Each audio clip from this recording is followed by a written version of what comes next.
Že 18 let je, odkar se je zgodil genocid v Srebrenici. Ubitih je bilo 8000 fantov in moških. Gre za najhujši zločin po drugi svetovni vojni v Evropi. Žal veliko odgovornih in tudi storilcev še ni bilo kaznovanih.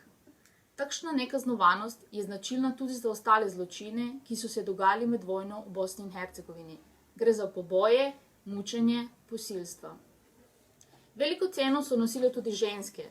Številne so bile žrtve sistematičnih posilstev, spolnega suženjstva, prisilnih nosečnosti.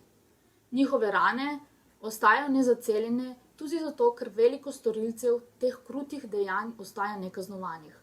Zakaj? Med drugim tudi zato, ker Bosna in Hercegovina zakonsko še ni uredila vprašanja poprave krivic.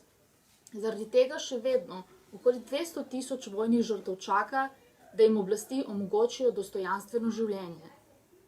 Pridite v četrtek, 11. julija, o 5. uri na našo akcijo Nekaznovanost v Bosni in Hercegovini, ki bo na Sritarjevi ulici pri Tromostovju v Ljubljani. Podpišite peticijo oblastem v Bosni in Hercegovini in s tem osvobodite Metulja. Vidimo se!